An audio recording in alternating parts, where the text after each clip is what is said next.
Hello all. हम लोग आज सेल चैप्टर शुरू कर रहे हैं। सेल जो कि हमारा फंडामेंटल यूनिट है। आप जूनियर क्लासेस से पढ़ते आ रहे हैं बच्चों कि सेल हमारी बॉडी की बेसिक एक्टिविटीज़ को कंट्रोल करता है, राइट? मतलब अगर हमारा सेल वर्किंग मोड में न हो, काम नहीं कर पाता हो, तो डेफिनेटली हमारी बॉडी के कई सारे फंक्शंस हैम्पर हो जाएंगे, कई सारे फंक्शंस स्टॉप हो जाएंगे, राइट? इसीलिए हम सेल को स्टडी कर रहे हैं। सेल की स्टडी को सेल बायोलॉजी बोलते हैं, राइट? इसे हम साइटोलॉजी भी बोलते हैं। तो study of cell and cell organelles is known as cytology. तो चलिए आज हम वहीं से शुरुआत कर रहे हैं। हम सेल के ही बारे में डिस्कस करेंगे कि सेल बेसिकली होता क्या है।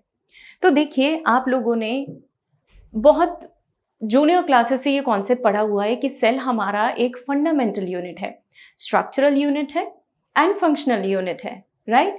मतलब सेल आपकी बॉडी की सारी एक्टिविटीज कंट्रोल कर रहा है।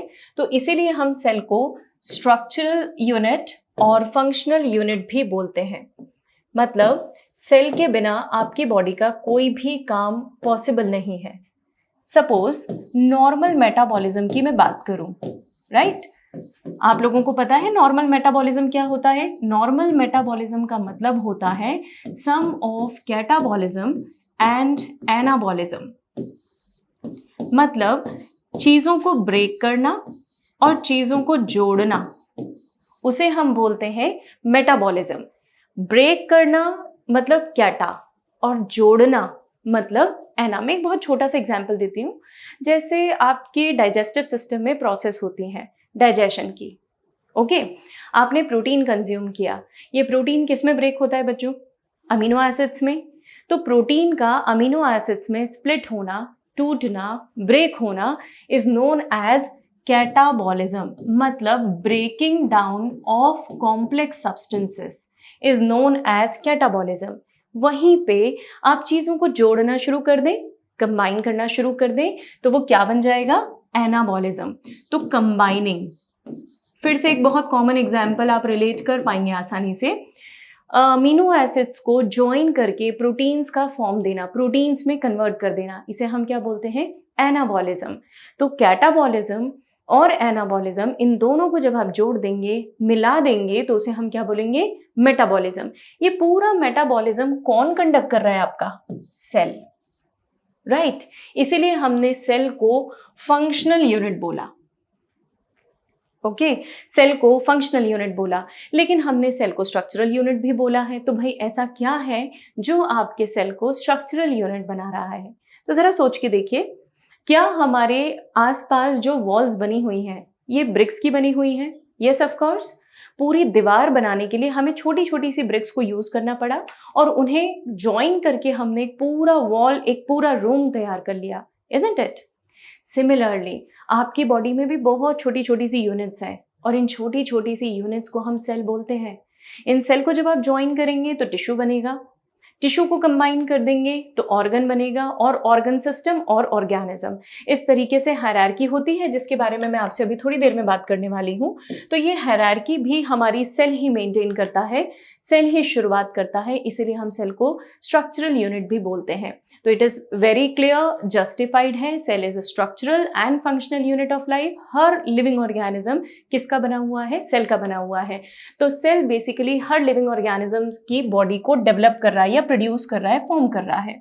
अगर किसी ऑर्गेनिज्म के पास सिर्फ एक सेल हो, तुमने ऐसे भी ऑर्गेनिजम्स देखे होंगे, सुने होंगे, देखे माइक्रोस्कोप में होंगे और सुने होंगे कि अगर किसी ऑर्गेनिज्म के पास सिर्फ एक सेल है, राइट, तो उसे हम टर्म देते हैं यूनी।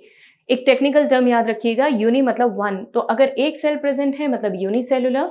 Examples bacteria, protozoa. और अगर बहुत सारे सेल्स प्रेजेंट है तो इट इज मल्टीसेलुलर। तो ऑर्गेनिज्म कैन बी यूनिसेलुलर और can be multicellular. For example plants and animals multicellular हैं और यूनिसेलुलर की एग्जाम्पल्स जो हैं वो हमारे बैक्टीरिया, फ्यू प्रोटोजोआ हैं। Protozoa, all protozoa, because protozoa, bacteria, ये सब प्रिमिटिव ऑर्गेनिजम्स की कैटेगरी में आते हैं। चलिए हम बात कर लेते हैं हिस्ट्री ऑफ सेल। भाई ये बहुत इंपॉर्टेंट हो जाता है बेटा कि सेल का डेवलपमेंट हमने या उसके बारे में जानने की प्रोसेस हमने कैसे शुरू की। हमने बहुत सारे एफर्ट्स डाले। सबसे पहला एफर्ट डाला था रॉबर्ट हुक ने। ओके, रॉबर्ट हुक ने सेल की डिस्कवरी सबसे पहले की थी and it was discovered in the tissue, in a dead tissue called as cork. Cork के अंदर 1665 में। यहाँ पे ईयर आपको याद रखना पड़ेगा क्योंकि सेल बायोलॉजी में कुछ कुछ डिस्कवरीज ऐसी हैं जिन पर डायरेक्टली नीट में क्वेश्चंस पूछे गए हैं। हमें हर डिस्कवरी का ईयर नहीं याद रखना, क्या क्या और कहाँ कहाँ याद रखना है वो मैं आपको बताती जाऊंगी। तो यहाँ जरूर याद रखेंगे आप, 1665 में रॉबर्ट हुक ने कॉर्क सेल्स को ऑब्जर्व किया था। ये कॉर्क ओक ट्री में उन्होंने ऑब्जर्व किया था। हम इसे कर्क्यूरा ओक बोलते हैं, you can commonly call it as oak. Oak tree के अंदर जब रॉबर्ट हुक ने सेल्स को ऑब्जर्व किया था तो कुछ इस तरीके से उन्हें सेल्स का स्ट्रक्चर दिखाई दिया था। देखिए जरा आप, राइट। अब अगर आप नोटिस कर रहे हैं तो इस सेल में कहीं पर भी न्यूक्लियस प्रेजेंट नहीं है। Consider it to be complete cell. इस सेल में कहीं पर भी न्यूक्लियस नहीं है, isn't it? तो अगर न्यूक्लियस नहीं होगा तो क्या मुझे सेल को डेड बोल देना चाहिए? Yes, of course. अगर किसी सेल के अंदर न्यूक्लियस नहीं है, the cell devoid of nucleus is considered to be dead. This is dead. ये डेड टिश्यू है बेसिकली।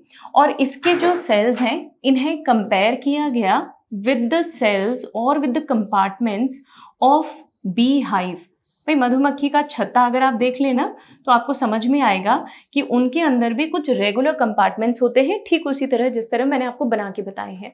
ये रेगुलर डायमेंशन के कंपार्टमेंट्स हैं। इन कंपार्टमेंट्स से मिलता जुलता स्ट्रक्चर कॉर्क में देखा गया था रॉबर्ट हुक के द्वारा। तो रॉबर्ट हुक ने इसे कंपेयर किया, इस स्ट्रक्चर को कंपेयर किया विद दिस स्ट्रक्चर, और उन्होंने कहा ये लिटिल कंपार्टमेंट्स हैं। लैटिन लैंग्वेज में इसे हम सेल्यूला बोलते हैं, मतलब लिटिल कंपार्टमेंट्स। तो ये जो लिटिल कंपार्टमेंट्स हो गए, ये हमारे सेल की सारी एक्टिविटी को कंट्रोल करते हैं। फाइन। तो इन्होंने उसे कंपेयर किया विद द चेम्बर्स। सेल का एक्चुअल मीनिंग होता है छोटे छोटे से रूम, छोटे छोटे से कंपार्टमेंट्स, चेम्बर्स, और यहाँ पे भी हमने उसे इसी तरीके से रिलेट किया है, राइट। तो ये डिस्कवरी इंपॉर्टेंट है, ये आपको ध्यान रखना है। कॉर्क एक डेड टिश्यू होता है बच्चों, remember that cork is a dead tissue, completely dead tissue है ये। और इस टिश्यू के कारण प्लांट के अंदर वाटर की एंट्री नहीं हो पाती, so it is impervious to water. ये पानी को आसानी से अंदर नहीं जाने देता।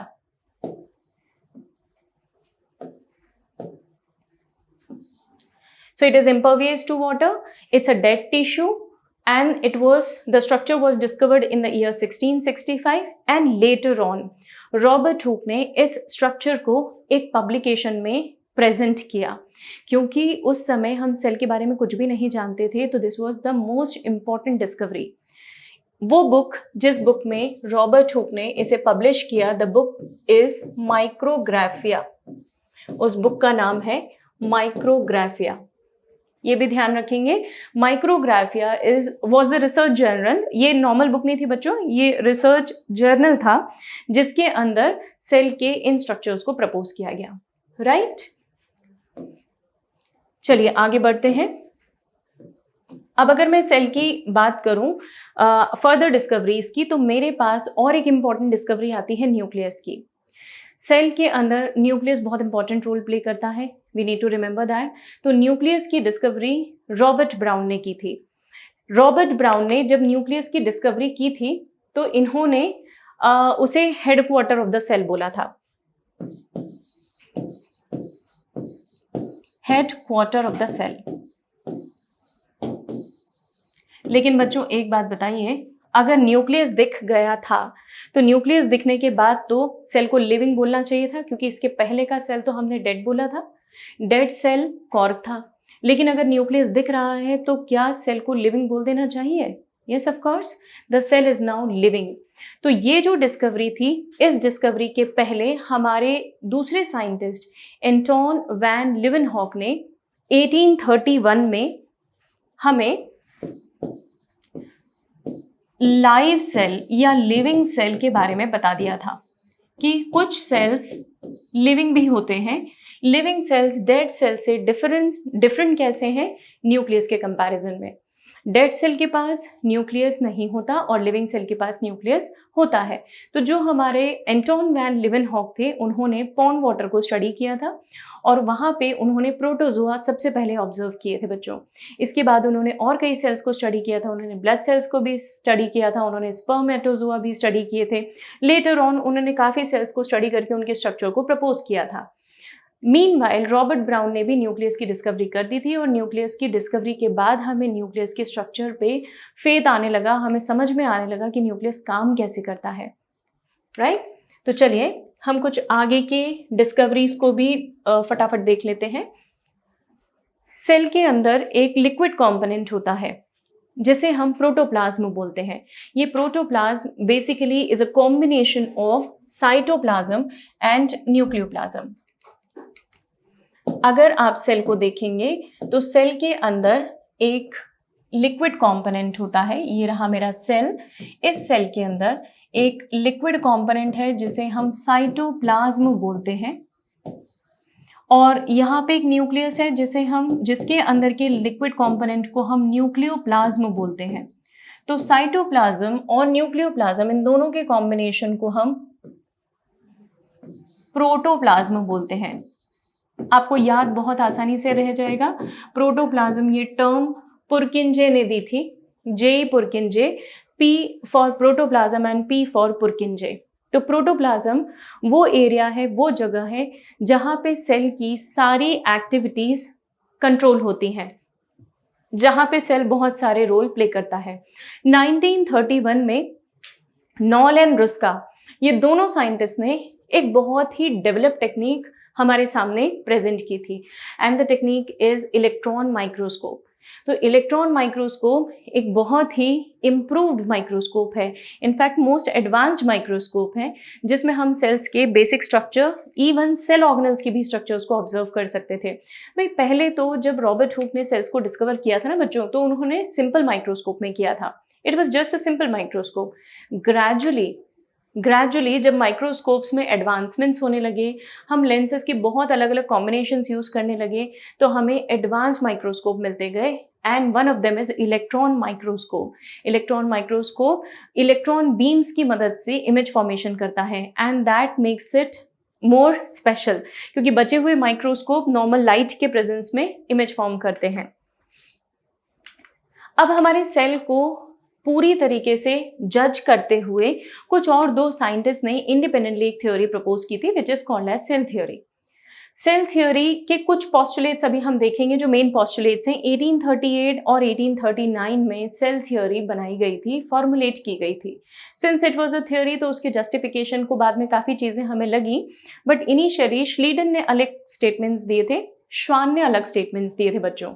दोनों के स्टेटमेंट्स को कंबाइन करके हमने एक कॉमन सेल थ्योरी प्रपोज की थी। नॉर्मल जो सेल थ्योरी को इंट्रोड्यूस करते हुए हम स्टेटमेंट बोलते हैं, इट इज़ दैट कि हर लिविंग ऑर्गेनिज्म सेल से बना हुआ है या सेल के प्रोडक्ट से बना हुआ है। सेल के प्रोडक्ट्स मतलब जैसे सेल प्रोटीन बनाएगा, सेल एंजाइम्स बनाएगा, हार्मोन्स बनाएगा, प्रोटीन से मेम्ब्रेन्स बनेंगी, सेल लिपिड बनाएगा, लिपिड भी मेम्ब्रेन बनाएगा। तो ऐसे बहुत सारी चीज़ें आपका सेल फॉर्म करता है। सेल थ्योरी के कुछ स्टेटमेंट्स हम देख लेते हैं। हर लिविंग ऑर्गेनिज्म सेल से बना हुआ है, बट ऑब्वियसली बात है कोई भी लिविंग ऑर्गेनिज्म विदाउट सेल हो ही नहीं सकता। जो सेल से नहीं बने हैं उन्हें हम कुछ अलग कैटेगरी देते हैं, we will talk about it. इस पॉइंट को ध्यान में रखिएगा कि सेल थ्योरी ये बोलती है कि हर लिविंग ऑर्गेनिज्म सेल से बना हुआ है। हर एक सेल, राइट। एक क्वेश्चन है ना कि मुर्गी पहले आई कि अंडा पहले आया। ये मिस्ट्री सॉल्व करना मुश्किल क्यों है? क्योंकि यहाँ पे लाइफ के ओरिजिन की बात है। तो आप ध्यान रखेंगे, लाइफ का ओरिजिन मतलब सेल। हर सेल जब भी डेवलप हुआ है तो वो किसी पुराने सेल से ही बना हुआ है। आपने एकदम से नया सेल नहीं बना दिया, नया cell all of a sudden नहीं डेवलप हो गया। हर नया सेल किसी पुराने सेल से फॉर्म हुआ है। तो ईच सेल और every new cell arises from the pre existing cell, right? Cell controls all the metabolic activities and all the fundamental structures are prepared by, or rather all the cells have fundamental same structure. This is what is cell theory. 1855 में Rudolf वर्चो ने एक statement और add किया था इसमें। उन्होंने cell theory को modify किया था और एक लैटिन लैंग्वेज का स्टेटमेंट है। लैटिन लैंग्वेज हमारी साइंटिफिक लैंग्वेज है, रिमेंबर इंग्लिश फॉर्मल लैंग्वेज है, लैटिन लैंग्वेज है साइंटिफिक लैंग्वेज। तो he said omnis cellula e cellula, मतलब each cell arises from the pre existing cell, that is what is the meaning of omnis cellula e cellula. लेकिन यहाँ सबसे important चीज, कुछ organisms ऐसे हैं बच्चों जो सेल नहीं है, राइट? सेल नहीं है तो उनके पास सेल ऑर्गेनल्स नहीं होंगे, सेल ऑर्गेनल्स नहीं होंगे तो न्यूक्लियस भी नहीं होगा। Are you getting?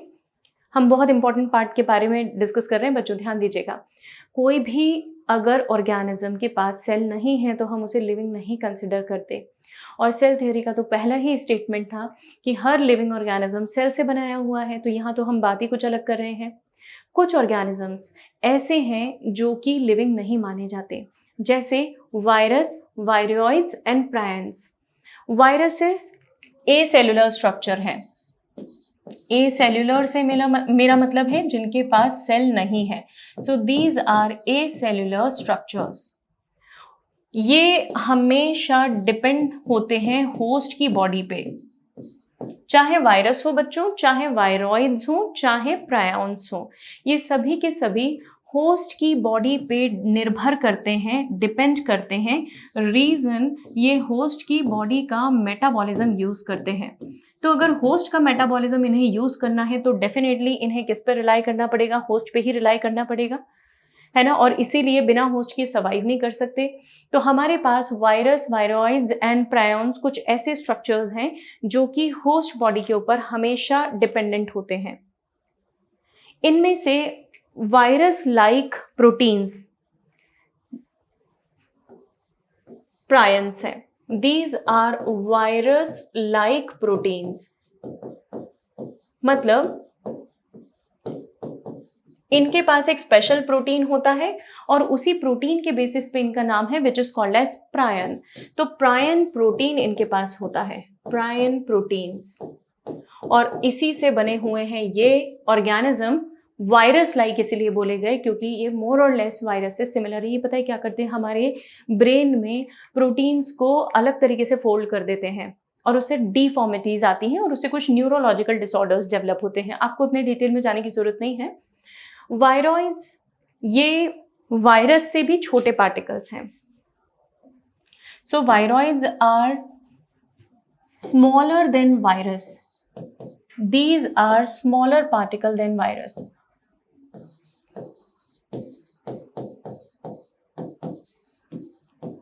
इनके पास जेनेटिक मटेरियल होता है ना?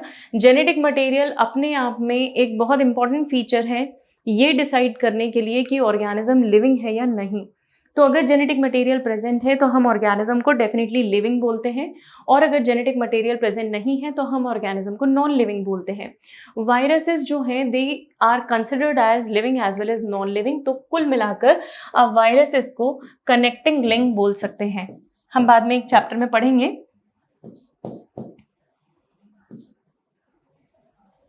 Viruses are the connecting link between living and non-living.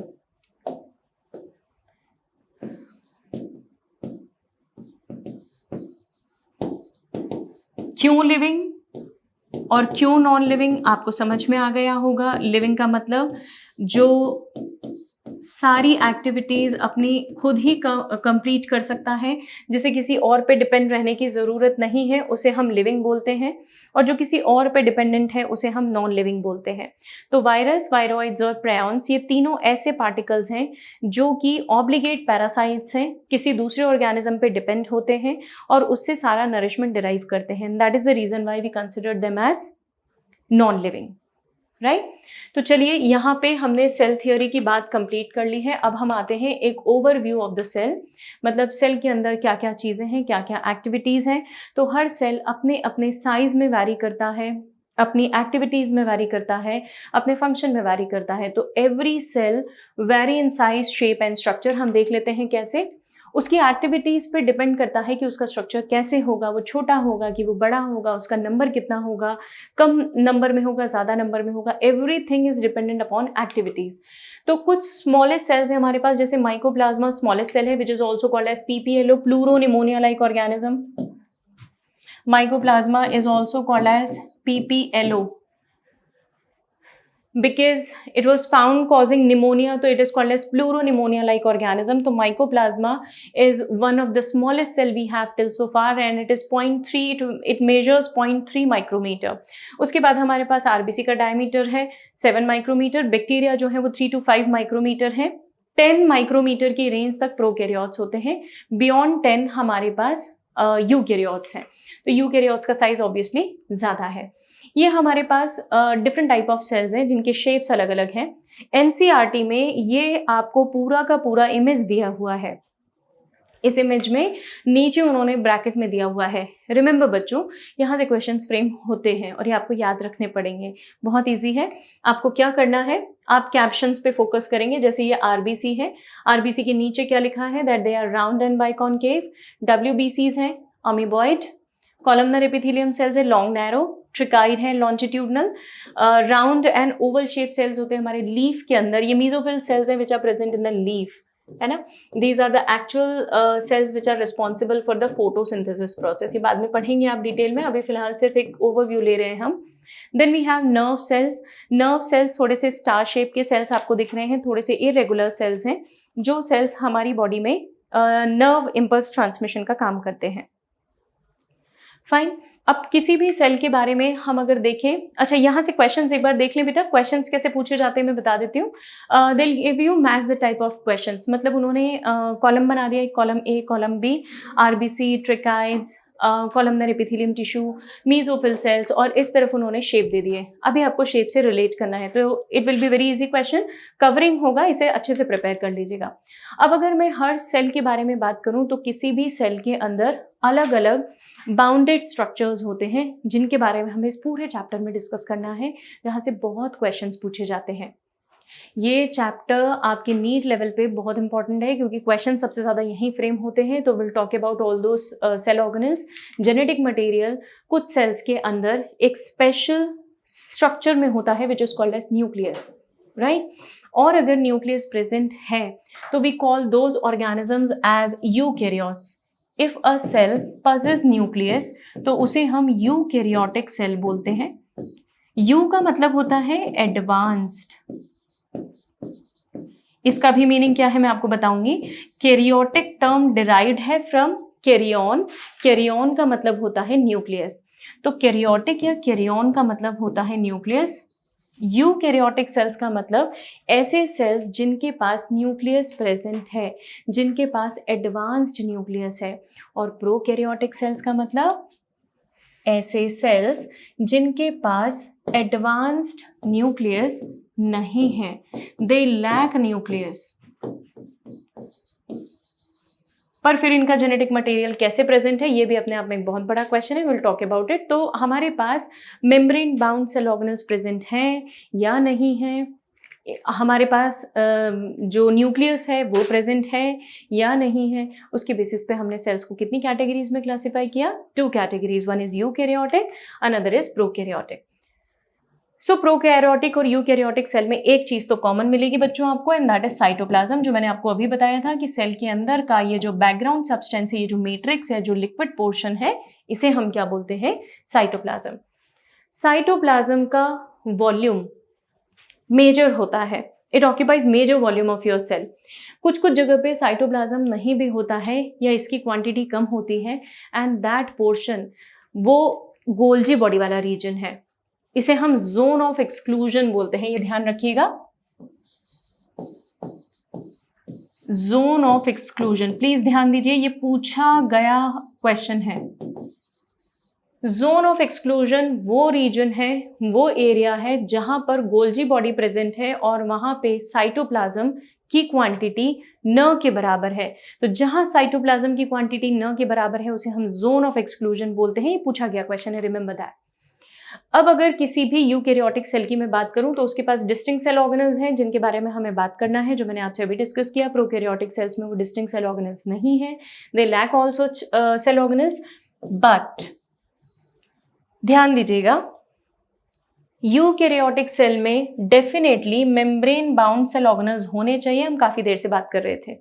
लेकिन फिर भी यूकैरियोटिक सेल के पास दो चीज़ें ऐसी हैं जहाँ पर मेम्ब्रेन बाउंड सेल ऑर्गेनल्स नहीं होते हैं, लाइक राइबोसोम्स एंड सेंट्रियोल।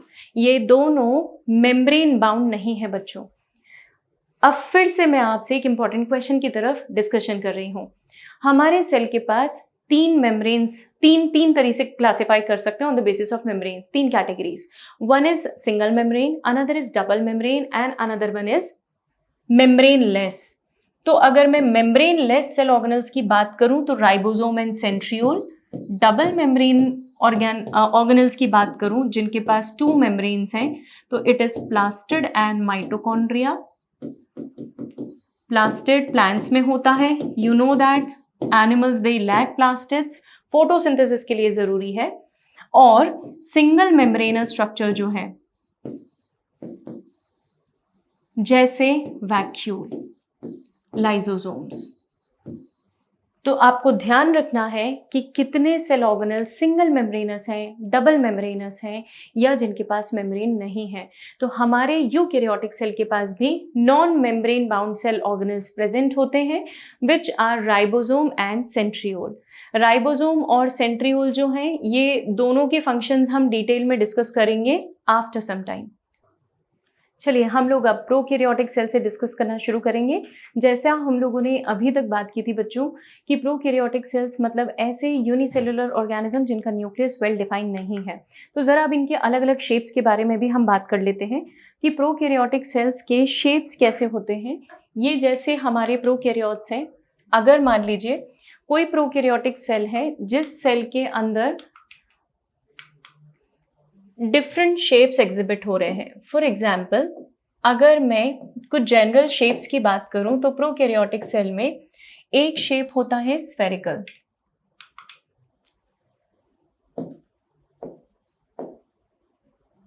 एक शेप प्रोकैरियोटिक सेल का है स्फेरिकल। क्योंकि स्फेरिकल है इसीलिए इसे हम कोकाई बोलते हैं। The very first one cocci, cocci मतलब स्फेरिकल शेप का सेल्स। दूसरा है रॉड शेप्ड सेल या कैप्सूल शेप्ड सेल, इसे हम बेसिलाई बोलते हैं, बेसिलस। बेसिलस मतलब जो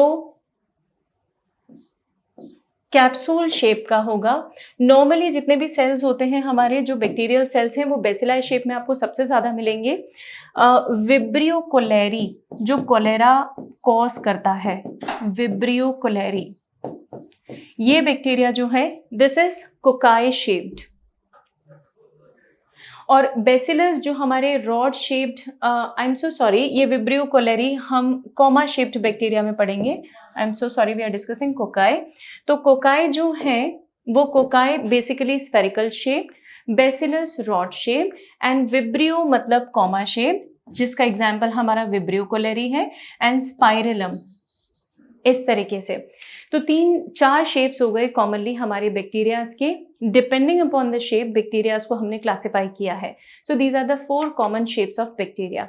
अब कोई भी बैक्टीरिया है उसके पास प्रोटेक्शन के लिए, क्योंकि उसके अंदर का जो साइटोप्लाज्म है वो साइटोप्लाज्म आपको प्रोटेक्ट करके रखना है। उसके अंदर जो भी नॉर्मल सेल ऑर्गेनल्स है जैसे राइबोसोम वो है उसके पास, उस राइबोसोम को आपको प्रोटेक्ट करना है। तो इसके लिए हमारे बैक्टीरिया के पास कुछ कवरिंग्स हैं और उन कवरिंग्स को हम सेल मेम्ब्रेन बोलते हैं या उन कवरिंग्स को हम एनवेलप बोलते हैं। If the covering is of nucleus तो न्यूक्लियर एनवेलप बोलते हैं, और अगर ये कवरिंग सेल की है तो उसे हम सेल एनवेलप बोलते हैं। हमारे जो बी बैक्टीरिया है, अगर मैं एक नॉर्मल आपको डायग्राम बना के दिखाऊं तो ये मैंने एक रॉड शेप्ड बैक्टीरिया बनाया है, बेसिलाई शेप्ड बैक्टीरिया, जहाँ पे जो जेनेटिक मटेरियल है किसी एक जगह पे सिचुएटेड है।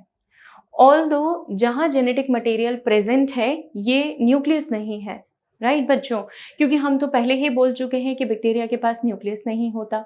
तो इस बैक्टीरिया के पास न्यूक्लियस नहीं है, लेकिन जहाँ पे जेनेटिक मटेरियल प्रेजेंट है या जहाँ पे जेनेटिक मटेरियल दिख रहा है, इस रीजन को हम न्यूक्लियोइड बोलते हैं। So they don't have nucleus but they do have nucleoid, जहाँ पे डीएनए प्रेजेंट होता है। तो इनका डीएनए सेल एनवेलप के अंदर ही प्रोटेक्टेड है, नो एक्स्ट्रा प्रोटेक्शन। जैसे यूकैरियोटिक सेल का न्यूक्लियस किस में होता है, सॉरी जेनेटिक मटेरियल किस में होता है, न्यूक्लियस में, वैसा इनके केस में नहीं होता। इनके पास सिर्फ और सिर्फ एक आउटर एनवेलप है, they don't have nuclear envelope.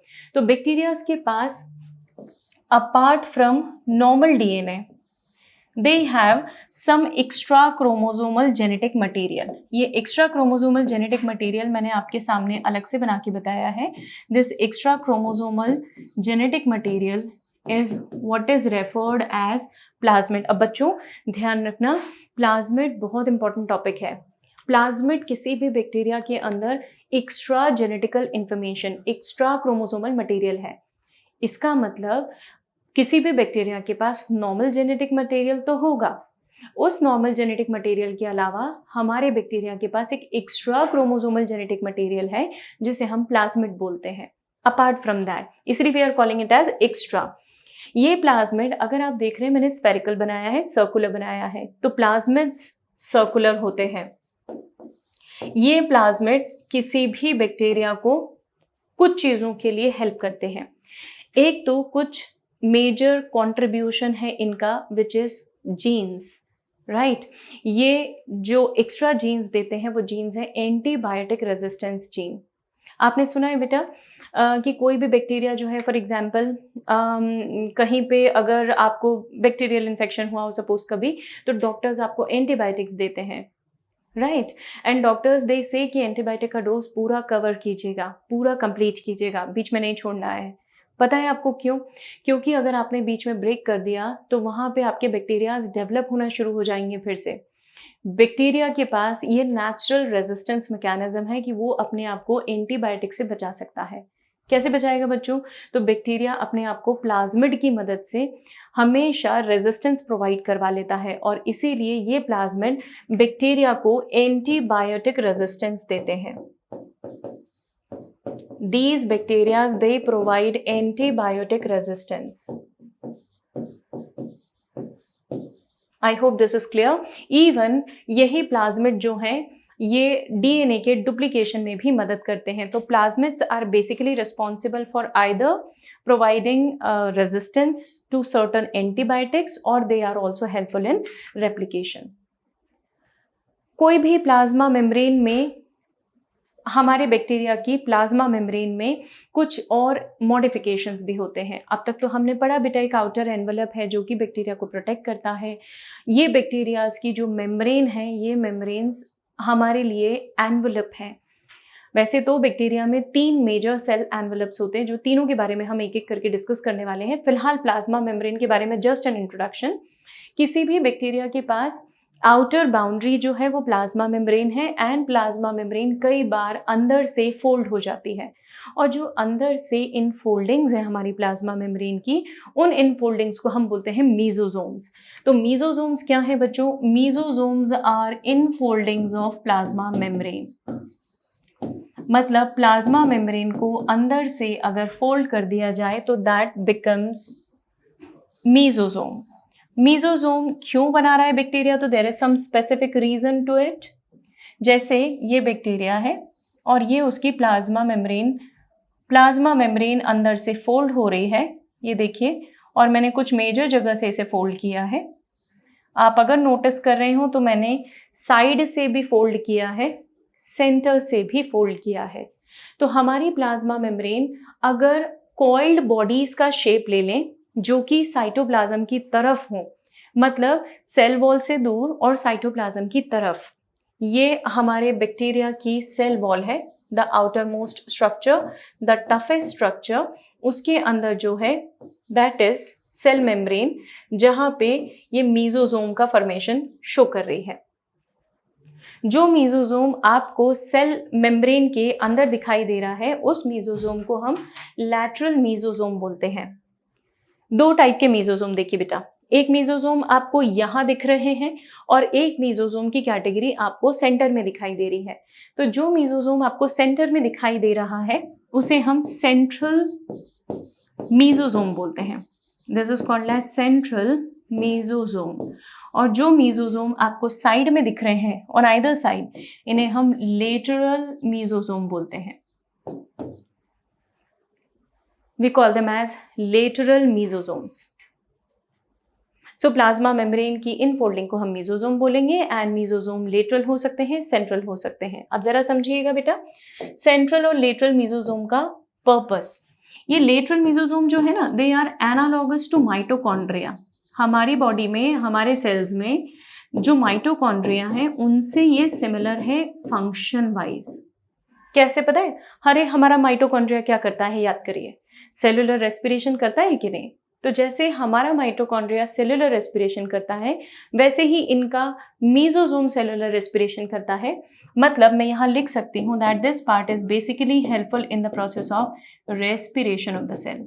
ये किस में मदद कर रहा है? सेल के रेस्पिरेशन में।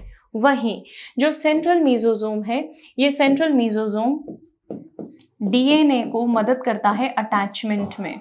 तो जिस समय पे डीएनए को रेप्लिकेट करना है, वो डीएनए इससे जाकर चिपक जाता है और वो फिर यहाँ पर रेप्लिकेशन शुरू करता है, अपनी कॉपी बनाना शुरू करता है। So this is what is all about mesosome. अब ये मीजोजोम रेस्पिरेशन में कैसे मदद करते हैं? जैसा हमने पहले ही कहा, दे हेल्प इन रेस्पिरेशन। तो इनके पास कुछ स्पेशल एंजाइम्स है, जैसे oxidases and dehydrogenases. These are set of enzymes. सबसे ज्यादा एंजाइम्स किसी भी बैक्टीरिया में मीजोजोम्स के आसपास ही मिलेंगे बच्चों, क्योंकि वहाँ दो मेन इंपॉर्टेंट प्रोसेस चल रही हैं, याद रखिएगा। क्या? एक तो आपका सेल रेस्पायर कर रहा है उसी जगह से, दूसरा फंक्शन वहाँ पे डीएनए का रेप्लिकेशन हो रहा है।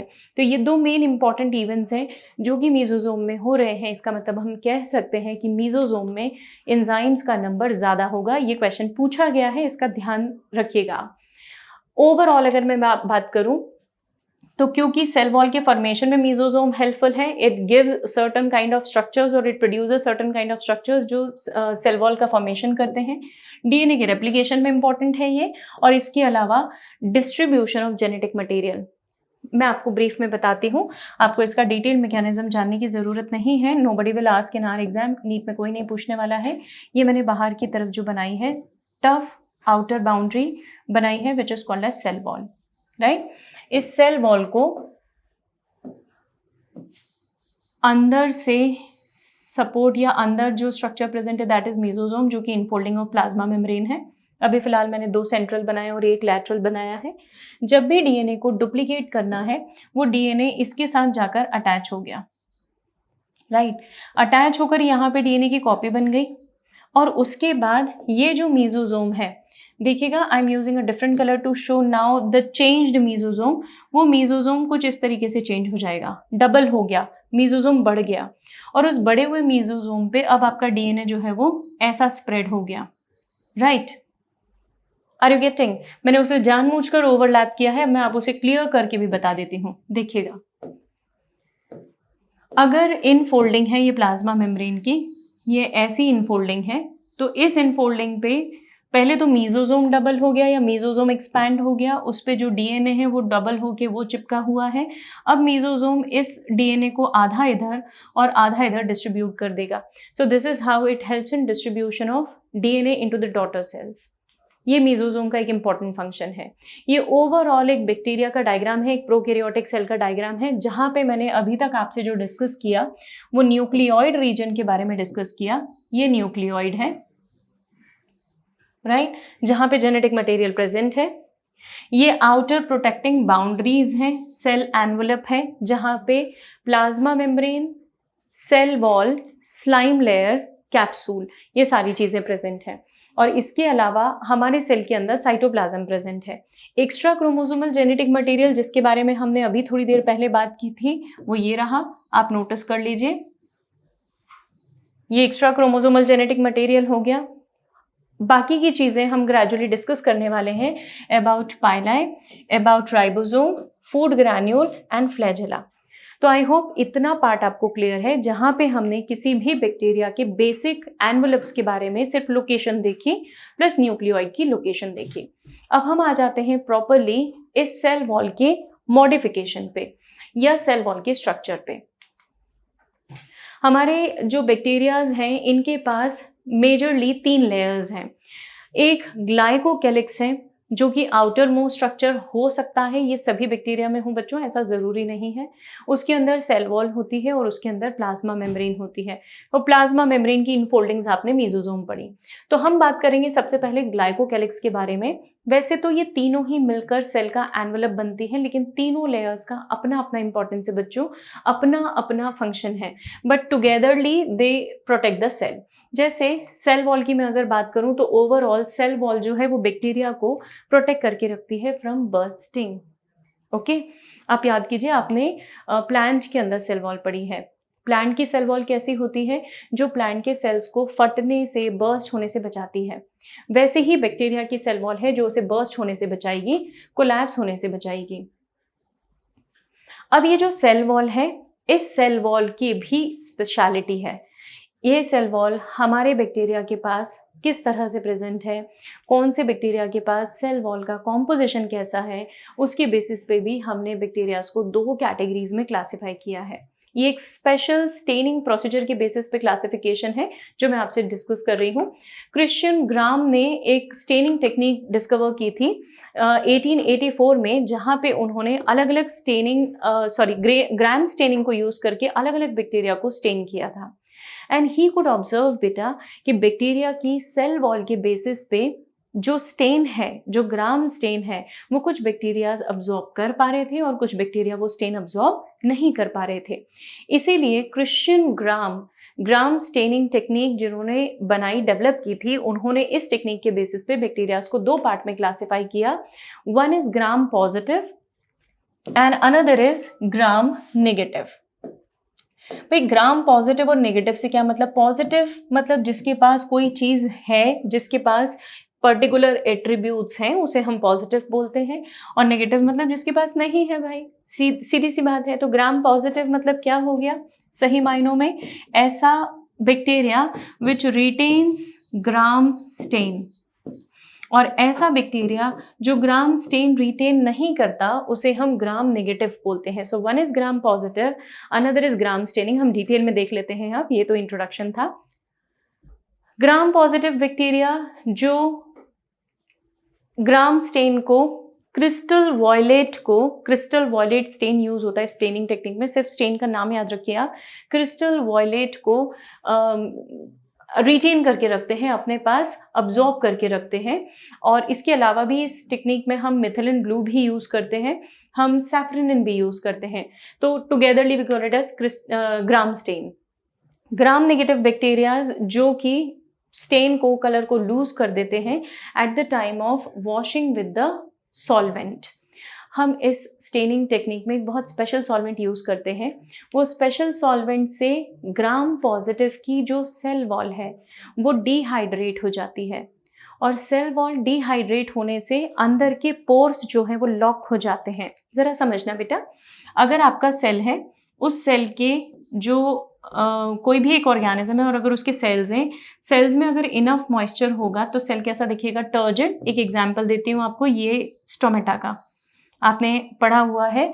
स्टोमेटा जब ओपन होता है तो वो इस तरीके से टर्जिड दिखाई देता है, और जब स्टोमेटा वाटर लूज कर देता है तो वो इस तरीके से फ्लैसिड हो जाता है। तो यहाँ पे जो हमारे बैक्टीरिया थे, जो ग्राम पॉजिटिव बैक्टीरिया थे, उनको जब सॉल्वेंट से वॉश किया गया तो वो डिहाइड्रेट हो गए तो उनके पोर्स क्लोज हो गए, और क्लोज होने के कारण जो स्टेन उन्होंने अब्जॉर्ब किया था वो स्टेन उनके पास रहेगा, वहीं पे लॉक हो जाएगा। और लॉक हो गया मतलब स्टेन बाहर नहीं आ पाएगा। इसका मतलब वो सेल्स आपको कैसे दिखेंगे? कलर्ड दिखेंगे। लेकिन जिन सेल्स के पास डिहाइड्रेशन की फिनोमेनन नहीं हुई है, वो सेल्स कलर लूज कर देंगे और वो होंगे ग्राम नेगेटिव बैक्टीरिया। तो यहाँ पे स्टेटमेंट भी है आपके सामने, जो ग्राम स्टेन को रिटेन नहीं कर पाते और ब्लू या पर्पल कलर जो स्टेन हमने यूज़ किया था उसे वो लूज कर देते हैं, उन्हें हम बोलते हैं ग्राम नेगेटिव बैक्टीरिया। देखिए कुछ इस तरीके से आपको दोनों सेल्स माइक्रोस्कोप में विजुअलाइज होंगे। जो ग्राम पॉजिटिव बैक्टीरिया हैं वो पर्पल कलर के दिखाई देंगे और जो ग्राम नेगेटिव बैक्टीरिया हैं वो पिंक कलर के दिखाई देंगे। तो जब भी आप माइक्रोस्कोप में देखते हैं, जब भी बैक्टीरियोलॉजी होती है, तब हम जब सैंपल्स को माइक्रोस्कोप में रखते हैं ग्राम स्टेनिंग के बाद, तो जो सेल्स पर्पल कलर रिटेन करते हैं वो सेल्स ग्राम पॉजिटिव होते हैं और जो सेल्स पर्पल कलर रिटेन नहीं करते वो ग्राम नेगेटिव होते हैं। These are few differences between Gram positive and Gram negative bacteria. Gram positive bacteria में एक आउटर मेम्ब्रेन एब्सेंट होती है और म्यूरिन का कॉन्सेंट्रेशन कंपैरेटिवली ज़्यादा होता है। It's a peptidoglycan. उसका कॉन्सेंट्रेशन ज़्यादा होने से the cell wall becomes comparatively thick, और थिक हो जाती है तो नीचे की लेयर से जो कलर है उसका लूज होना थोड़ा डिफिकल्ट हो जाता है। लिपिड कंटेंट ऑल्दो कम होता है, थिक होती है मेम्ब्रेन क्योंकि यहाँ पे म्यूरिन या पेप्टिडोग्लाइकन का कॉन्सेंट्रेशन ज़्यादा होता है। ऑन द कॉन्ट्ररी जो ग्राम नेगेटिव हैं उनके पास म्यूरिन का कॉन्सेंट्रेशन काफ़ी कम होने से जो मेम्ब्रेन है, जो वॉल है उनकी, वो वॉल कैसी होती है? थिन, एंड इसीलिए they lose the colour very easily. Gram positive bacteria को बहुत ज़्यादा पैथोजेनिक प्रॉपर्टीज़ देने वाला जो एक स्पेशल केमिकल है दैट इज़ टिकोइक एसिड। ये टिकोइक एसिड आपको ग्राम पॉजिटिव में मिलता है, ग्राम नेगेटिव में नहीं मिलता। तो ग्राम पॉजिटिव बैक्टीरिया मोस्टली ऐसे बैक्टीरिया है बेटा जो आपको बहुत ज़्यादा पैथोजेनिक दिखेंगे।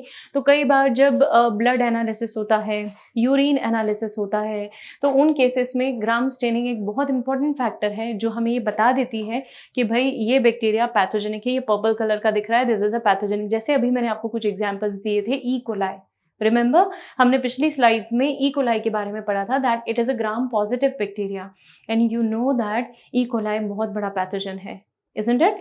It causes diarrhea, dysentery, बहुत सारी प्रॉब्लम से एसोसिएटेड है।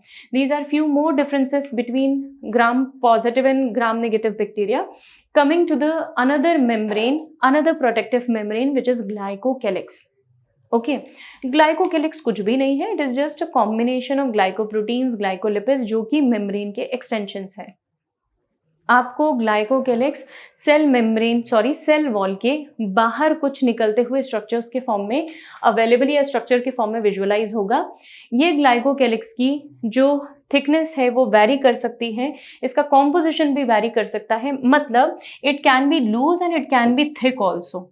ये बहुत कड़क हो सकता है, मोटा हो सकता है। तो जब बहुत ज़्यादा कड़क और मोटा होगा ना तो ये अपने आसपास एक कैप्सूल बना लेता है, राइट। तो जैसे कुछ एडवर्स कंडीशंस हैं, आपने सुना है कि बैक्टीरिया हर एडवर्स कंडीशन में अपने आप को सर्वाइव रख पाता है, जिंदा रख पाता है, सुना होगा। कैसे? इसी कैप्सूल के कारण। तो जब भी ये पास्चुराइजेशन करते हैं हम, पास्चुराइजेशन एक जो मिल्क को प्रिजर्व करने की टेक्निक है, आपको पता है बहुत हाई टेम्परेचर तक उसे गर्म करते हैं और तुरंत ठंडा कर देते हैं, उस केस में कैप्सूल ब्रेक होती है। इसीलिए पास्चुराइजेशन एक बहुत इंपॉर्टेंट, बहुत अच्छी प्रिजर्वेटिव टेक्निक है। एनीवेज, आइए वापस से यहाँ पे स्लाइम लेयर के फॉर्म में, स्लाइम के फॉर्म में प्रेजेंट होगा तब लूज होगा, और कैप्सूल के फॉर्म में जब वो होगा तो बहुत थिक होगा, कड़क होगा। The another membrane is plasma membrane जो कि सेमी परमिएबल नेचर है unlike all the other membranes of the cell. जैसा कि आपने पहले भी पढ़ा हुआ है कि प्लाज्मा मेम्ब्रेन कैसी होती है बेटा, इट इज़ थिन फ्लेक्सिबल, है ना, वैसी ही इनकी भी होती है। इसका मॉडिफिकेशन हम ऑलरेडी पढ़ चुके हैं मीजोजोम के फॉर्म में। तो जैसे दूसरी प्लाज्मा मेम्ब्रेन की प्रॉपर्टीज़ हैं वही सेम इसकी प्रॉपर्टीज़ हैं, इन्हें हम डिस्कस करेंगे प्लाज्मा मेम्ब्रेन स्पेसिफिक टॉपिक में। सो मीजोजोम को समराइज कर रहे हैं हम। ये मीजोजोम्स जो हैं अभी हमने इन फोल्डिंग्स के फॉर्म में डिस्कस किए थे प्लाज्मा मेम्ब्रेन में, और अब हम इन्हें स्पेसिफिकली इन्हीं के मॉडिफिकेशंस के फॉर्म में कि मीजोजोम भी कितने टाइप के हमारे पास हो सकते हैं। तो ये मीजोजोम एक वेसाइकल के फॉर्म में भी हो सकते हैं, ये ही मीजोजोम ट्यूब्यूल्स के और लेमिना के फॉर्म में भी हो सकते हैं। देखिए ट्यूब्यूल्स कैसी होंगी, ये जो फ्लैटेंड सैक लाइक स्ट्रक्चर्स में बना रही हूँ, दीज आर लेमिना, और ट्यूब्यूल्स मतलब जो ट्यूब लाइक स्ट्रक्चर्स होंगे, ऐसे स्ट्रक्चर्स जो प्रेजेंट हैं ये ट्यूब्यूल्स। डायग्राम एनसीईआरटी में नहीं दिया है बेटा, लेकिन आप लोगों को ये डायग्राम ध्यान रखना है क्योंकि सिर्फ इतना मेंशन है कि there are 3 different types of mesosomes which are present in your bacteria.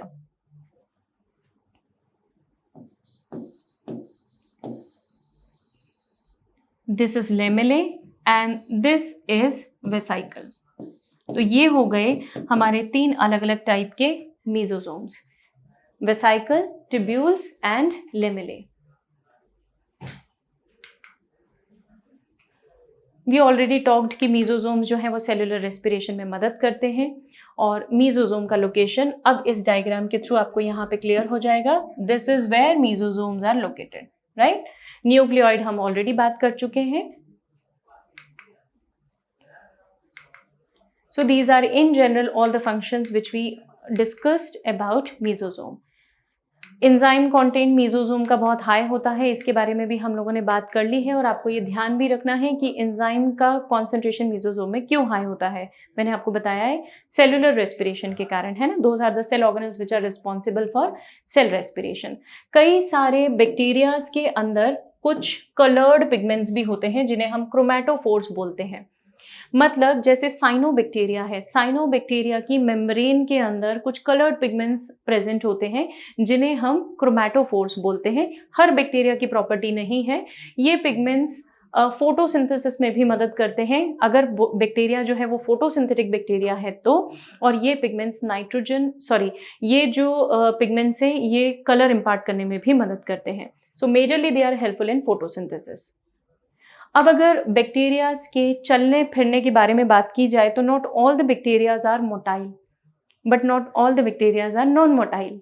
तो कुछ बैक्टीरिया चल सकते हैं, कुछ बैक्टीरिया नहीं चल सकते हैं। बट ऑब्वियसली बात है बेटा, सिंगल सेल है तो इसका मतलब वो सिंगल सेल मूवमेंट भी करे, डाइजेशन भी वही करे, रेस्पिरेशन भी वही करे, सब कुछ उसी ने करना है। तो अगर इस बैक्टीरिया को चलना हो तो फिर कैसे चलेगा, राइट। तो हमारे बैक्टीरिया को चलने के लिए भी एक स्पेशल स्ट्रक्चर की हेल्प लगी हुई है and that is what is referred as flagella. तो अगर किसी बैक्टीरिया के पास आपको सेल वॉल का एक्सटेंशन दिखे, याद रखिए सेल मेम्ब्रेन के एक्सटेंशन मीजोजोम होते हैं लेकिन सेल वॉल का एक्सटेंशन होता है फ्लैजेला, ध्यान रखिएगा। तो किसी भी बैक्टीरिया के अंदर आपको थिन फिलामेंटस स्ट्रक्चर, ये पतले पतले से हैं और फिलामेंटस थ्रेड लाइक स्ट्रक्चर्स हैं बैक्टीरिया के अंदर जिन्हें हम फ्लैजेला बोलते हैं। ये बैक्टीरिया के किसी एक एंड से भी निकल सकते हैं बेटा, और अगर ये बैक्टीरिया के दोनों एंड से भी निकल सकते हैं। मुझे उम्मीद है आपको शेप याद आ रहा होगा, this is bacilli type of bacteria, right. ये एक एंड से कई सारे भी निकल सकते हैं, फाइन। तो हमारे पास बैक्टीरिया के अंदर फ्लैजेला का अरेंजमेंट डिफरेंट हो सकता है। इट ऑल डिपेंड्स कि आपका बैक्टीरिया किस टाइप के माहौल में रहता है। इनके अलग अलग नाम है बेटा, मोनोट्राइकस, लोफोट्राइकस, पेरीट्राइकस, लेकिन नाम एनसीईआरटी में नहीं है तो आप बिल्कुल इग्नोर कर दीजिए। बस एनसीईआरटी इतना मेंशन करती है दैट दे मे हैव 1 और more than 1 number of flagella. तो फ्लैजेला क्या है, थिन लॉन्ग एक्सटेंशंस हैं। इनका एक स्पेसिफिक शेप है, एक स्पेसिफिक स्ट्रक्चर है जहाँ पे हर फ्लैजेला के पास एक फिलामेंट, हुक और बेसल बॉडी होती है। मैं आपको डायग्राम बता रही हूँ। ये सपोज ये एक फ्लैजेला है, इस फ्लैजेला में यहाँ पर बेसल बॉडी प्रेजेंट होगी। ये उस फ्लैजेला का हुक है, this is hook of flagella, और ये फ्लैजेला का फिलामेंट है। So this is how your flagella looks like. So flagella have a basal body, a hook and a filament and this helps in locomotion. किसका extension है आप याद रखेंगे, this is the extension of cell wall. Flagella के अलावा हमारे bacteria में और 2 स्ट्रक्चर्स होते हैं जिनका नाम मैंने अभी थोड़ी देर पहले आपके सामने लिया था। One is pili and another is fimbriae. Pili जो है वो किसी भी बैक्टीरिया को रिप्रोडक्शन में भी मदद करते हैं। तो थोड़ा सा पाइलाई के बारे में मैं बताना चाहूंगी। This is the bacteria which is showing the presence of pili, right? And this is another bacteria which do not have any pili on the surface. तो ये एक बैक्टीरिया है जिसके पास कोई पाइलाई नहीं है और एक बैक्टीरिया है जिसके पास पाइलाई है। तो दिस पाइलाई मतलब अगर इस बैक्टीरिया का ये पाइलाई है तो ये क्या करेगा, एक ट्यूब बनाने में मदद करेगा and this tube is known as conjugation tube. इस ट्यूब को हम बोलते हैं कॉन्जुगेशन ट्यूब और ये कॉन्जुगेशन ट्यूब एक बैक्टीरिया को दूसरे बैक्टीरिया से अटैच होने में मदद करता है। ये कॉन्जुगेशन ट्यूब के ही थ्रू किसी बैक्टीरिया के अंदर का जेनेटिक मटेरियल, ये जेनेटिक मटेरियल यहाँ से क्रॉस होकर यहाँ पे आ जाएगा।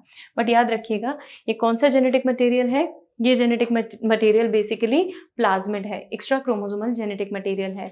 अब थोड़ी देर पहले बताया हुआ स्टेटमेंट याद रखिए, करिए। प्लाज्मिड जो है एंटीबायोटिक रेजिस्टेंस देगा और प्लाज्मिड रिप्रोडक्शन में भी पार्टिसिपेट करता है। This is how it is participating in the process of reproduction. तो एक बार इसे ध्यान से देख लीजिए। फ्लैजेला हम डिस्कस कर चुके हैं। पाइलाई, कुछ बैक्टीरियाज के पास पाइलाई प्रेजेंट होते हैं, ये पाइलाई सेक्सुअल रिप्रोडक्शन में मदद करते हैं और कुछ बैक्टीरियाज के पास ये पाइलाई एब्सेंट भी होते हैं। जिनके पास ये नहीं है उन्हें हम F नेगेटिव बोलते हैं और जिनके पास ये प्रेजेंट है इन्हें हम F पॉजिटिव बोलते हैं। Now you must be wondering why F, F का मतलब क्या है इधर, तो देखिएगा F stands for fertility. F stands for fertility. तो fertility मतलब रिप्रोडक्शन में जो देने का काम करेगा, जो जेनेटिक मटेरियल को डोनेट करेगा उसे हम डोनर बोलेंगे और जो जेनेटिक मटेरियल को डोनेट नहीं कर सकता उसे हम रेसिपिएंट बोलेंगे। So one is donor here and another is recipient. Similarly fimbriae जो होते हैं, फिम्ब्रे भी कुछ इंपॉर्टेंट स्ट्रक्चर्स हैं जो कि सेल के ऊपर प्रेजेंट होते हैं, जो उसे लोकोमोशन में, मूवमेंट में मदद करते हैं। So this is how your bacteria moves. To summarise, हमारे बैक्टीरिया के पास सीलिया है, फ्लैजेला है, फिम्ब्रे हो सकते हैं और पाइलाई हो सकते हैं, राइट। तो I hope this topic is clear to all of you. ये elongated स्ट्रक्चर हैं जो कि स्पेशल प्रोटीन से बने हुए हैं। प्रोटीन इज बेसिकली फ्लैजेलिन जो इन्हें मूवमेंट में मदद करता है। Pili for reproduction, flagella for specifically locomotion. अब फिम्ब्रे का फंक्शन सुनिए। फिम्ब्रे जो है वो ब्रिसल लाइक होते हैं बेटा, धागे जैसे, जैसे किसी ब्रश में अगर आप देखें तो किसी ब्रश में स्ट्रक्चर्स कैसे दिखेंगे ना आपको, तो ये अगर आपका बैक्टीरिया है, इस बैक्टीरिया के ऊपर यहाँ पे ऐसे छोटे छोटे से फाइबर्स प्रेजेंट होते हैं। ये फाइबर्स उसे किसी भी सरफेस से अटैच होने में मदद करते हैं। और पता है अगर ये बैक्टीरिया है तो ये बैक्टीरिया अगर पैथोजेनिक है और पैथोजेनिक बैक्टीरिया को होस्ट से अटैच होना है तो वो इन ब्रिसल्स की मदद लेगा, इन फिम्ब्रे की मदद लेगा। तो फिम्ब्रे क्या है बच्चों, फिम्ब्रे आपको याद रखना है, these are just bristles that will help in attachment with the host. और कई बार तो सरफेस से अटैचमेंट में भी ये मदद करते हैं, नॉट नेसेसरी कि सिर्फ होस्ट की ही ज़रूरत हो। जैसे अगर सेल वॉल की मैं बात करूँ, सेल वॉल प्रोटेक्शन के लिए काम करती है, सेल मेम्ब्रेन प्रोटेक्शन के लिए काम करती है, लेकिन सेल मेम्ब्रेन का एक पार्ट विच इज़ एक मॉडिफिकेशन विच इज़ मीजोजोम, ये रेस्पिरेशन, डीएनए रेप्लिकेशन में मदद करता है। Then we have appendages for motility, इसको मोबाइल करने के लिए हमारे पास फ्लैजेला है, सीलिया है, फिम्ब्रे है एंड पाइलाई है। तो इन चीज़ों को आप समराइज करके इस तरीके से ध्यान रख सकते हैं कि कुछ कुछ ये अपेंडेजेस हैं जो हमारे बैक्टीरिया को हेल्प करते हैं। So this is for motility, plus reproduction भी इसमें इंक्लूडेड है लेकिन स्पेसिफिक है इसलिए मैं लिख नहीं रही हूँ। और ये respiration plus DNA duplication and these are protection. इसमें मैं ग्लाइकोकैलिक्स और ऐड करना चाहूँगी, तो ये तीन चीज़ें किसमें है, protection. So here we have done और through with prokaryotes. So we will start cytoplasm today. हमने अब तक सेल के जो मोबिलिटी है, मोटिलिटी है, उसके बारे में बात की है। आज हम सेल के अंदर जो लिक्विड कंपोनेंट है, जिसके अंदर सारे सेल ऑर्गेनल्स प्रेजेंट होते हैं, जिसके अंदर सारी एक्टिविटीज़ होती हैं, हम उसके बारे में डिस्कस करने वाले हैं। तो हम साइटोप्लाज्म के बारे में बात करेंगे, which is the liquid component of a cell, right. तो साइटोप्लाज्म किसी भी सेल के अंदर का एक लिक्विड कंपोनेंट है।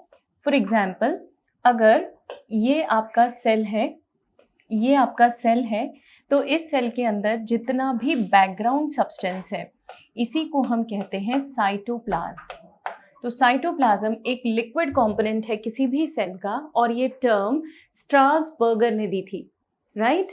The term cytoplasm was given by Strasburger and this is the liquid और background substance of any cell. अब देखिए, इस साइटोप्लाज्म को हम दो पार्ट में स्प्लिट कर सकते हैं, दो पार्ट में क्लासिफाई कर सकते हैं। अगर मान लीजिए साइटोप्लाज्म न्यूक्लियस के आसपास हो, न्यूक्लियस के आसपास का जो लिक्विड पोर्शन है, इस लिक्विड पोर्शन को हम बोलते हैं न्यूक्लियोप्लाज्म, और न्यूक्लियस के बाहर का जो लिक्विड सब्सटेंस है उसे हम बोलते हैं साइटोप्लाज्म, राइट? न्यूक्लियस के बाहर का जितना भी लिक्विड कंपोनेंट है, मतलब ये पूरा portion, this is called as cytoplasm, और न्यूक्लियस के अंदर के लिक्विड कंपोनेंट को हम बोलते हैं न्यूक्लियोप्लाज्म। इन दोनों को टुगेदरली हम प्रोटोप्लाज्म बोलते हैं। इन दोनों को मिलाकर हम टर्म क्या देते हैं? प्रोटोप्लाज्म। अब अगर मैं साइटोप्लाज्म को स्प्लिट करना चाहूँ तो हम दो पार्ट्स में स्प्लिट कर सकते हैं। देखिए ज़रा कैसे, साइटोप्लाज्म को जब स्प्लिट करने की या डिवाइड करने की बात आती है तो हम इसे दो पार्ट में स्प्लिट करते हैं, क्लासिफाई करते हैं। The first part is cytosol and the another part is trophoplasm. ये दो पोर्शन है साइटोप्लाज्म के, दो बाइफर्केशंस है साइटोप्लाज्म के। तो cytoplasm can be divided into cytosol and trophoplasm. इसमें जो साइटोसोल पोर्शन है, ये साइटोसोल एक पूरा बैकग्राउंड लिक्विड मटेरियल है जहाँ पे सारे सेल ऑर्गेनल्स प्रेजेंट होते हैं। मतलब आपके सेल के अंदर साइटोप्लाज्म, साइटोप्लाज्म के अंदर सेल ऑर्गेनल्स। तो जितना भी बैकग्राउंड सब्सटेंस है, मतलब सिर्फ सेल ऑर्गेनल्स को अगर आप रिमूव कर दें तो जो लिक्विड पार्ट बचता है उसे हम बोलते हैं साइटोसोल। तो साइटोसोल में सब कुछ प्रेजेंट होगा, पूरा लिक्विड प्रेजेंट होगा, लेकिन सिर्फ क्या नहीं प्रेजेंट होगा? Liquid is present, what is absent? Cell organelles. तो इन शॉर्ट में कहूं तो जितने भी सेल ऑर्गेनल्स हैं वो साइटोसोल में मिसिंग है। इसका दूसरा पोर्शन है हमारे पास ट्रोफोप्लाज्म। अब ट्रोफोप्लाज्म एक ऐसा सब्सटेंस है जिसमें नॉन लिविंग सब्सटेंसेस और सेल ऑर्गेनल्स दोनों इंक्लूडेड है। भाई हमारे सेल को एक्टिविटीज करने के लिए लिविंग एंड नॉन लिविंग दोनों चीजों की जरूरत है। लिविंग पार्ट क्या है किसी भी सेल का? किसी भी सेल का लिविंग पार्ट होता है उसके अंदर सेल ऑर्गेनल्स, और किसी भी सेल का नॉन लिविंग पार्ट होता है प्रोटीन्स, विटामिन्स, मिनरल्स, ये सारे सब्सटेंसेस। मिनरल्स आपको पता है, there are different kinds of minerals which are cell use, for example sodium, potassium, chloride, vitamins, minerals, hormones, glucose, amino acids, water, everything. तो ये जो नॉन लिविंग सब्सटेंसेस हैं इन्हें हम ड्यूटोप्लाज्म बोलते हैं। तो हमारे साइटोप्लाज्म के अंदर दो पोर्शन हो गए, cytosol which is only the liquid portion, right? And then another is trophoplasm, which includes living plus non-living. Living substances are cell organelles and non-living substances are all those elements, all those substances which are required for the normal activity of the cell. आपके cell को जो काम करने के लिए substances की ज़रूरत है, चाहे वो हार्मोन्स हो, चाहे वो एनर्जी हो, वो सब कुछ किस में आएंगे? नॉन लिविंग में, राइट?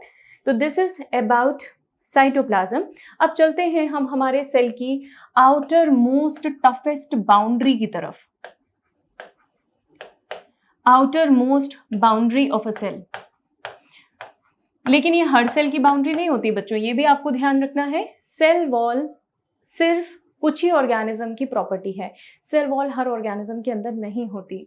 और मज़े की बात यह है कि जिस ऑर्गेनिज्म की ज़रूरत जैसी है, नेचर ने उसे उसी तरह की सेल वॉल दी है। नेचर ने उसे उसी तरीके के सेल वॉल के कंपोनेंट्स डिज़ाइन करके दिए हैं। हम देखेंगे एक एक करके। हमारे अंदर एनिमल्स के अंदर, हायर एनिमल्स के अंदर तो सेल वॉल नहीं होती, we have only cell membrane. आप याद कीजिए, आपने प्रोकैरियोटिक सेल पढ़ा है। प्रोकैरियोटिक सेल में हमने क्या डिस्कस किया था कि प्रोकैरियोट्स में सेल वॉल एक आउटर मोस्ट एनवलप होता है, राइट? सेल के एनवलप्स में सेल वॉल एक मेजर कंपोनेंट था, एक इम्पॉर्टेंट कंपोनेंट था। हम उसी सेल वॉल की बात करेंगे। ऑल्दो यहाँ पे जो हम डिस्कशन करने वाले हैं वो NCERT नीट लेवल जब हम टच करेंगे तो वो हम प्लांट्स के ऊपर ज़्यादा फोकस करेंगे। बैक्टीरिया और फंगस में सेल वॉल का क्या कॉम्पोजिशन है वो देखते हुए हम डिटेल डिस्कशन करेंगे प्लांट्स का, क्योंकि यहीं से सबसे ज़्यादा क्वेश्चंस पूछे जाते हैं। So let us talk about cell wall. हर ऑर्गेनिज्म की सेल वॉल के अलग अलग कंपोनेंट्स हैं। जैसे मैंने आपको अभी बताया, सेल वॉल किस में प्रेजेंट हो सकती है, एल्गी में हो सकती है, फंजाई में भी होती ही है, कंपल्सरीली होती है, बैक्टीरिया में सेल वॉल होती है, और इसके अलावा सेल वॉल एक इम्पॉर्टेंट कंपोनेंट है प्लांट्स का भी। तो हमारे ऑर्गेनिजम्स में ये कैटेगरी है जिनके पास सेल वॉल प्रेजेंट है। अब अगर मैं बात करूं सबसे पहले एल्गी की, तो algae, fungus, bacteria and plants, इनमें से if I just remove bacteria for a while, तो देखिएगा सेल वॉल और किन किन में सेल्यूलोज की बनी हुई होती है। इन सभी में the basic substance that helps in production of cell wall और helps in formation of cell wall is cellulose, right. तो सब में एक चीज़ तो बच्चों आपको कॉमनली याद रखनी है कि इनके अंदर सेल्यूलोज प्रेजेंट होगा। लेकिन जैसा मैंने आपको बताया कि नीड के हिसाब से नेचर ने इन्हें अलग अलग कॉम्पोजिशंस दिए हैं। तो देखते हैं, जैसे हमारी एल्गी की सेल वॉल के अंदर क्या मेन चीज़ें हैं। तो सेल्यूलोज तो डेफिनेटली है, क्योंकि हमने पहले ही कहा cellulose is an important component. Cellulose के अलावा इसके पास गैलेक्टन्स हैं, मैनन्स हैं, ये कार्बोहाइड्रेट्स हैं, है ना। आपको इनके स्ट्रक्चर्स को याद रखने की ज़रूरत बिल्कुल भी नहीं है, क्योंकि ये एग्जाम में आपसे नहीं पूछे जाएंगे।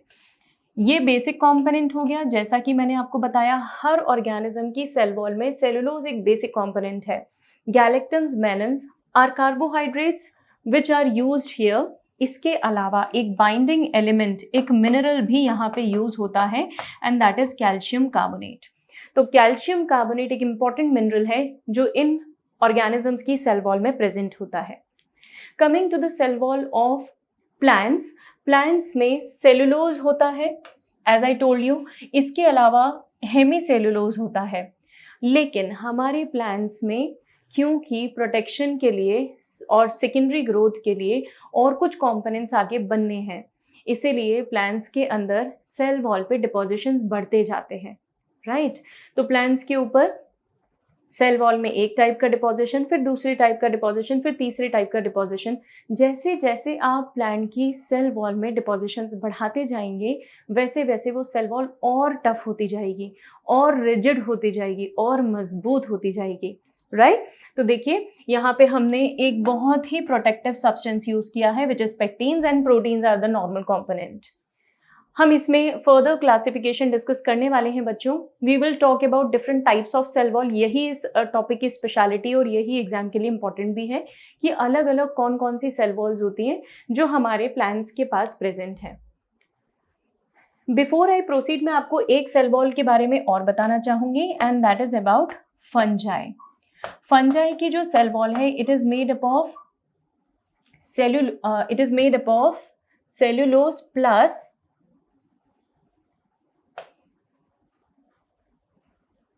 Chitin, which is an important component. तो फंगस की सेल वॉल का एक सबसे मेजर सब्सटेंस, एक सबसे इम्पॉर्टेंट सब्सटेंस जो है जिसकी फंगस की सेल वॉल बनी है, दैट इज काइटिन। ये काइटिन एक पॉलीमर है और इसे हम केमिकली नैग के नाम से जानते हैं, which is basically N acetyl glucosamine. N acetyl glucosamine, right. तो फंगस की सेल वॉल काइटिन की बनी हुई है, और काइटिन की यूनिट्स जो हैं that is NAG, NAG, which is N acetyl glucosamine. बात कर लेते हैं बैक्टीरिया की। बैक्टीरिया की सेल वॉल पेप्टिडोग्लाइकन की बनी हुई है। हम इसके बारे में पहले भी डिस्कस कर चुके हैं, लेकिन एक बार फिर लिखेंगे। पेप्टिडोग्लाइकन की बनी हुई होती है, और पेप्टिडोग्लाइकन को हम म्यूरिन भी बोलते हैं। So peptidoglycan is also referred as murin, और पेप्टिडोग्लाइकन की यूनिट्स जो हैं that is NAG and NAM. It is N-acetyl glucosamine as it is repeated, and N-acetyl muramic acid. इसमें नाइट्रोजन का कंपोनेंट ज़्यादा होता है। NAG एंड NAM में नाइट्रोजन का कंपोनेंट ज़्यादा होता है, और इसी से पूरा स्ट्रक्चर डिफाइन होता है, पूरी सेल वॉल प्रिपेयर होती है। So these are the compositions of cell wall of fungus and bacteria.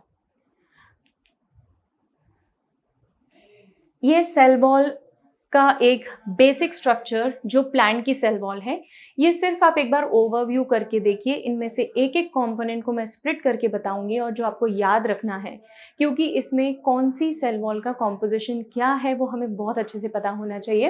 अभी हाल फिलहाल के लिए रफली I will explain you. This is one cell.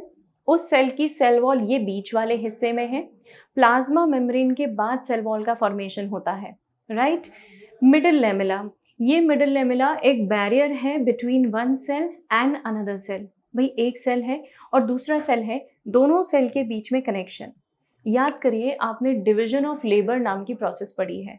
आपको पता है कि हमारे सेल्स जो हैं वो वर्क अलॉट करते हैं, राइट। डिवीजन ऑफ लेबर क्या कहता है बच्चों, कि कोई भी एक सेल दूसरे सेल से काम लेता है, दूसरा तीसरे से लेता है, और इन शॉर्ट ये सब मिलजुल कर काम करते हैं। इसी तरह से तो आपकी बॉडी काम कर पा रही है, इज़न्ट इट। तो यहाँ पर जो हमारे सेल वॉल के कंपोनेंट्स हैं, ये सेल वॉल के कंपोनेंट्स एक सेल की और दूसरे सेल की कंपोनेंट्स में डिफरेंस है, प्लस दोनों के बीच में एक बैरियर है which is known as middle lamella. इसे मैं अभी और क्लियर करूंगी, अभी हाल फिलहाल just this is an overview for you. As I told you, hemicellulose, cellulose and pectin, These are the major components of any cell wall। ये दोनों आपको यहाँ पे डायग्राम में दिखाई दे रहे हैं। हम इस डायग्राम पे थोड़ी देर में वापस से आएंगे। अभी फिलहाल हम सेल वॉल की बेसिक डिजाइनिंग पढ़ते हैं। देखिए, ये एक सेल है बच्चों और ये दूसरा सेल है। ये दो सेल्स के बीच में एक कनेक्शन होता है which is called as middle lamella. तो if I draw middle lamella here, तो ये रहा मिडिल लेमेला, राइट। हर सेल के पास ज़रूरी नहीं है कि एक ही सेल वॉल हो। सेल जैसे जैसे मैच्योर होता जाएगा उसके पास सेल वॉल के नंबर बढ़ते जाएंगे, और उन्हीं सेल वॉल को हम primary, secondary, tertiary cell wall के फॉर्म में पढ़ सकते हैं। यहाँ पे आपको सेकेंडरी सेल वॉल की 3 लेयर्स बताई गई हैं, S1, S2, S3, राइट। ये प्राइमरी सेल वॉल है। समझिएगा एक बार, ये आपका एक सेल है। इस सेल में सबसे पहले जो डेवलप होती है दैट इज प्लाज्मा मेम्ब्रेन के बाद जो सबसे पहले डेवलप होगी that is primary cell wall. तो ये क्या है बच्चों, primary cell wall. PCW stands for primary cell wall. Primary cell wall मतलब जो सेल मेम्ब्रेन के बाहर डेवलप होगी, और इसके बाद डेवलप होती है बच्चों ये सेकेंडरी सेल वॉल, फिर डेवलप होती है लास्टली टर्शरी सेल वॉल। हालांकि टर्शरी सेल वॉल बहुत रेयरली डेवलप होती है, कुछ ही ऑर्गेनिज्म में, स्पेशली जिम्नोस्पर्म्स में होती हैं, हम देखेंगे आगे। सेल के अंदर बीच में ये जो खाली जगह है, जो स्पेस आपको दिखाई दे रहा है, इस स्पेस या कैविटी को हम बोलते हैं ल्यूमेन, राइट। तो ल्यूमेन का मतलब होता है वो जो स्पेस इस सेल के बीच में, इन सेल वॉल के बीच में प्रेजेंट हो रहा है, अंदर, सबसे अंदर सेंट्रल कैविटी, उस सेंट्रल कैविटी को हम बोलते हैं ल्यूमेन। लास्टली ये मिडिल लेमेला है, जो मैंने आपको एक सेल से दूसरे सेल के बीच के कनेक्शन के फॉर्म में दिखाया है। This is cell 1 suppose and this is cell 2। इन दोनों के बीच में जो कनेक्शन है that is what is referred as middle lamella. तो ये एक ओवरव्यू है कि सेल वॉल्स का अरेंजमेंट कैसे होता है। तो हमेशा हमें याद रखना है, प्राइमरी सेल वॉल पहले बनती है। If you can notice,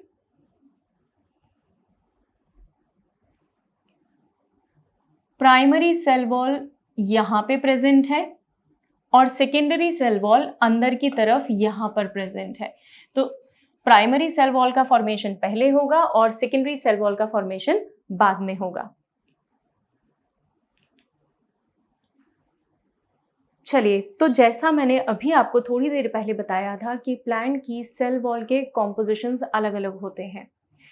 primary cell wall का कॉम्पोजिशन सेकेंडरी से अलग, सेकेंडरी का टर्शरी से अलग। सो ओवरऑल अगर ये सेल वॉल है किसी प्लांट की, तो it can be divided into 3 categories, primary cell wall, secondary cell wall, tertiary cell wall. इसमें जो सेकेंडरी सेल वॉल है that is further divided into S1, S2, S3, right ये डिपेंड करता है इन्वायरमेंटल कंडीशंस पे या प्लांट की secondary growth पे। चलिए कॉम्पोजिशंस बहुत इंपॉर्टेंट है जो आपको याद रखना है। प्राइमरी सेल वॉल थिन और इलास्टिक होती है, मतलब प्लाज्मा मेम्ब्रेन के बाद थिकनेस में जो बढ़ना शुरू होती है वो हमारी प्राइमरी सेल वॉल है। तो वो उतनी मोटी नहीं होगी, उतनी थिक नहीं होगी। क्यों नहीं होगी? क्योंकि उसके ऊपर डिपॉजिशंस कम हैं। राइट मैंने आपसे बात की थी कि जैसे जैसे डिपॉजिशंस बढ़ते जाते हैं cell wall becomes more tough. Right यहाँ पे सेल वॉल अभी उतनी टफ नहीं हुई है, सेल वॉल कंपैरेटिवली थिन है, उसके ऊपर जो डिपॉजिशंस है वो लेस है। डिपॉजिशंस किसके हैं? मेजरली सबसे कॉमन जो आपको दिखाई देगा वो सेलुलोज तो दिखाई देना ही है। देखिए आप तीनों सेल वॉल में सेलुलोज इज वेरी कॉमन, यहाँ पर भी सेलुलोज होगा ही। तीनों सेल वॉल में cellulose is the most common substance. इसके अलावा जो सेकेंड कॉमन सब्सटेंस है वो होता है हेमीसेलुलोज। तो किसी भी सेल वॉल में हेमीसेलुलोज भी एक कॉमन सब्सटेंस है, यहां पर भी इट वुड बी हेमीसेलुलोज। लेकिन अब पता है डिफरेंस कहां आएगा?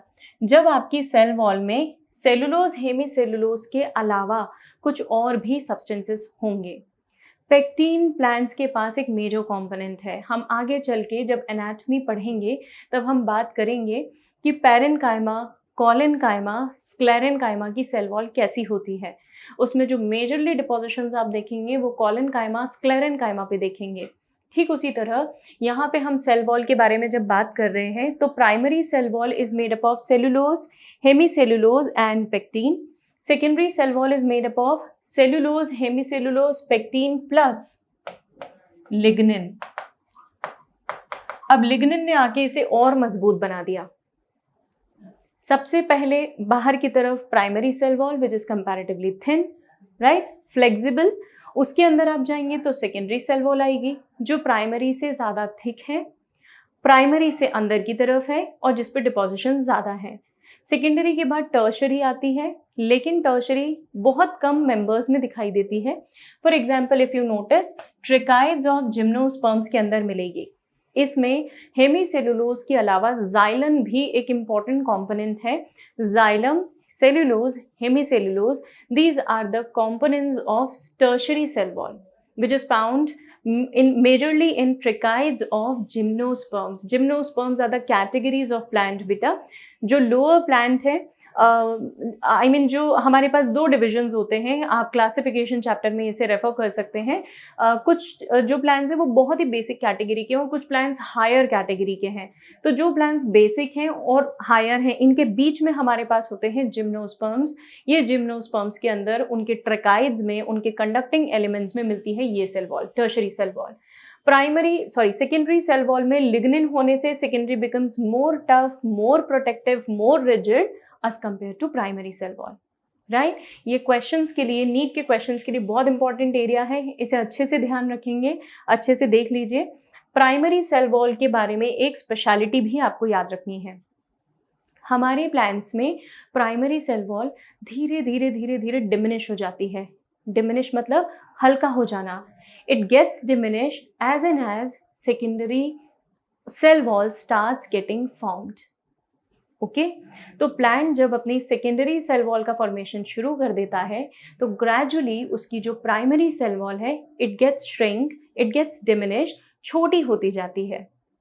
रीज़न बहुत सिंपल है भाई, सेकेंडरी सेल वॉल ज़्यादा प्रोटेक्शन देती है तो हम कम प्रोटेक्शन वाला क्यों रखेंगे। तो इसीलिए जब भी सेकेंडरी सेल वॉल का फॉर्मेशन शुरू हो चुका होगा तो प्राइमरी सेल वॉल धीरे धीरे छोटी हो जाएगी। I hope this is clear to everyone. Let us proceed. हमारे सेल वॉल में कुछ पोर्स होते हैं, कुछ पिट्स होते हैं। ये पिट्स जो हैं ये कम्युनिकेशन में बहुत मदद करते हैं, बहुत हेल्पफुल हैं, राइट। जैसे ट्रेकाइड्स में पिट है। अभी जो ट्रेकाइड्स हैं इनके पिट्स क्या हेल्प करते हैं, कैसे हेल्प करते हैं? फूड कंडक्शन में। आपको पता है ट्रेकाइड्स वाटर कंडक्शन में, ट्रेकाइड्स जो हैं they are helpful in water conduction. Vessels help in water conduction. Sieve tube companion cells helps in food conduction. Isn't it? तो ट्रेकाइट से वाटर को ट्रांसपोर्ट करने के लिए भाई दोनों में कनेक्टिविटी तो हो ना, दो ट्रेकाइट्स के बीच में कनेक्शन तो हो। वो कनेक्शन किसकी मदद से होता है? छोटे छोटे से पिट्स की मदद से। पिट्स का मतलब गैप होती है बेटा, जहाँ पे प्राइमरी सेल वॉल काफ़ी कम हो चुकी है, थिकनेस बहुत कम है, डिपोजिशंस न के बराबर हैं, उसे हम बोलते हैं पिट्स। सामान्य भाषा में मैं कहूँ तो उसे हम छेद बोलते हैं। But do not consider it to be a ordinary pit. ये पिट भी बहुत टेक्निकल है। 3 चीज़ें इस पिट में बहुत इंपॉर्टेंट है। सबसे पहली चीज़, इस पिट में एक अपर्चर होता है, एक कैविटी होती है, और इसके अलावा पिट में मेम्ब्रेन होती है। तो जब आप प्लांट में किसी भी पिट को क्लासिफाई करेंगे तो उस पिट में स्ट्रक्चर जब आप देखेंगे तो it will have a pit cavity, pit aperture and pit membrane. Pit aperture, aperture का मतलब वो स्पेस, वो जगह, कैविटी मतलब जहाँ पे डिप्रेशन है, एंड मेम्ब्रेन मतलब जो उसकी बाउंड्री है। So cavity can be, if I show you, cavity can be like this, ऐसी हो सकती है कैविटी। तो एक पिट से दूसरे पिट में कम्युनिकेशन, सपोज ये एक सेल है, ये एक सेल है, ये दूसरा सेल है, तो इन दोनों के बीच में एक छोटी सी कैविटी है, और इस कैविटी के थ्रू ये आपस में एक दूसरे से सब्सटेंसेस को एक्सचेंज कर सकते हैं, right? We have simple pit, the first category of pit, and then we have bordered pits, the second category of pits. Pit membrane सिर्फ वो मेम्ब्रेन है जो पिट को डिफाइन करती है, तो this is the membrane of pit. ये pit cavity create हो रही है, यहाँ पे आप देख सकते हैं, and aperture is, the pit aperture is this portion. अब जो पिट है ये 2 टाइप से क्लासिफाइड है, one is simple pit and another is bordered pit. दोनों के स्ट्रक्चर में डिफरेंस देखिए। सिंपल पिट सिर्फ एक कैविटी के फॉर्म में दिख रहा है आपको, जबकि जो बॉर्डर्ड पिट है वो कैसे हैं, उनके ऊपर एक मेम्ब्रेन फ्लैंक हो रही है, एक मेम्ब्रेन कवर कर रही है। Can you see it like this? ये जो मेम्ब्रेन कवर कर रही है उसे, जो सेल वॉल है, रादर सेल वॉल जो उसे फ्लैंक कर रही है, इसे हम बोलते हैं बॉर्डर्ड पिट। मतलब पिट तो है लेकिन उस पिट को हमने क्या कर दिया है, कवर कर दिया है। तो आप ऐसा भी ना समझें कि कवर कर दिया है तो अब कोई भी एक्सचेंज नहीं होगा, एक्सचेंज डेफिनेटली होगा, लेकिन उसके पास सेल वॉल कैसी है, एक कवरिंग के फॉर्म में है, it is flanking on the pit. So therefore the second category of pit we have is bordered pit। आप देख सकते हैं डायग्राम में भी, ये वो फ्लैंक स्ट्रक्चर है और ये वो फ्लैंक स्ट्रक्चर है। तो पिट को उसने क्या कर लिया है, कवर अप कर लिया है, लेकिन इससे पिट कैविटी काफी बड़ी भी दिखाई दे रही है। I'll clear few things for you ताकि आपको ज्यादा क्लियर हो जाए। देखिए यहाँ पे ये पिट कैविटी आपको बड़ी भी दिखाई दे रही है, राइट? सो आई होप हम यहाँ तक क्लियर हैं। इसके आगे चलते हैं। जब हमारी प्राइमरी सेल वॉल का फॉर्मेशन हो चुका होता है तभी सेकेंडरी सेल वॉल का फॉर्मेशन होता है, और सेकेंडरी सेल वॉल का फॉर्मेशन होने के बाद प्राइमरी सेल वॉल जो है वो धीरे धीरे श्रिंक हो जाती है, डिमिनिश हो जाती है। ये पॉइंट जब हम डिस्कस कर चुके हैं तो we can talk about connection of one cell with the another cell. तो ये अगर मेरा एक सेल है और ये मेरा दूसरा सेल है, तो इन दोनों के बीच में जो मेजर कनेक्शन है वो मेजर कनेक्शन क्या है, हमारा मिडिल लेमेला। मिडिल लेमेला का formation calcium and magnesium pectate से होता है। ये ध्यान रखेंगे एग्जाम के पॉइंट ऑफ व्यू से, this is very important. Calcium and magnesium pectate, ये कैल्शियम और मैग्नीशियम पेक्टेट ग्लू करता है दो सेल्स को, दोनों सेल्स को कनेक्ट करता है, दोनों सेल्स को आपस में ज्वाइन कर देता है, और इसके कारण एक सेल दूसरे सेल से बाइंड होता है। आई होप दिस इज क्लियर। तो मिडिल लेमेला एक लेयर है जो दो सब्सटेंसेस को ग्लू करती है। मिडिल लेमेला दो सब्सटेंसेस को एक कनेक्शन से भी जोड़ती है, which is called as plasmodesmata. Plasmodesmata ये टर्म स्ट्रासबर्गर ने कॉइन किया था। और इस टर्म का मतलब होता है, इस कनेक्शन का मतलब होता है दो सेल्स के साइटोप्लाज्म को ज्वाइन करना। I am going back on the slide. ये देखिए, इस सेल का जो लिक्विड पार्ट है, इस सेल का जो लिक्विड पार्ट है वो इस सेल के लिक्विड पार्ट से डायरेक्टली कम्युनिकेशन में है यहाँ पर, right. They will not exchange the cytoplasm, वो साइटोप्लाज्म को एक्सचेंज नहीं करेंगे, लेकिन वो दोनों एक दूसरे के संपर्क में है, एक दूसरे के कॉन्टैक्ट में है। तो ये प्लाज्मोडेस्माटा बेसिकली साइटोप्लाज्मिक कनेक्शन है। एज आई टोल्ड यू, अभी मैंने आपको दिखाया दो साइटोप्लाज्म का कनेक्शन है, और दोनों साइटोप्लाज्म पता है कैसे कनेक्टेड है? डेस्मोटिब्यूल्स की मदद से। ये डेस्मोटिब्यूल्स और कुछ भी नहीं है, these are extensions of endoplasmic reticulum. तो ये अगर मेरा सेल रहा आपके सामने, तो यहाँ पे डेस्मोटिब्यूल मतलब एंडोप्लाज्मिक रेटिकुलम का एक्सटेंशन, और यहाँ पे इन दोनों के बीच का कनेक्शन। इस पार्ट को मैं बोलती हूँ प्लाज्मोडेस्माटा, जो कि केमिकली बनाया गया है कैल्शियम एंड मैग्नीशियम पेक्टेट की मदद से। This is what is desmotubule, which is basically the extension of endoplasmic reticulum, ER।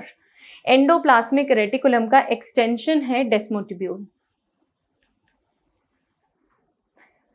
Plasmodesmata आपको हायर प्लांट्स में ही मिलेगा और ER से ही बनाया हुआ मिलेगा। एंडोप्लाज्मिक रेटिकुलम के बारे में हम बाद में डिटेल में डिस्कस करने वाले हैं। So this is how one cytoplasmic strand is connected to another cytoplasmic strand of a cell. The next topic is cell membrane, which is basically the flexible structure. Cell wall बहुत tough है और cell membrane जो है वो बहुत flexible है. So we will start about cell membrane in the next class.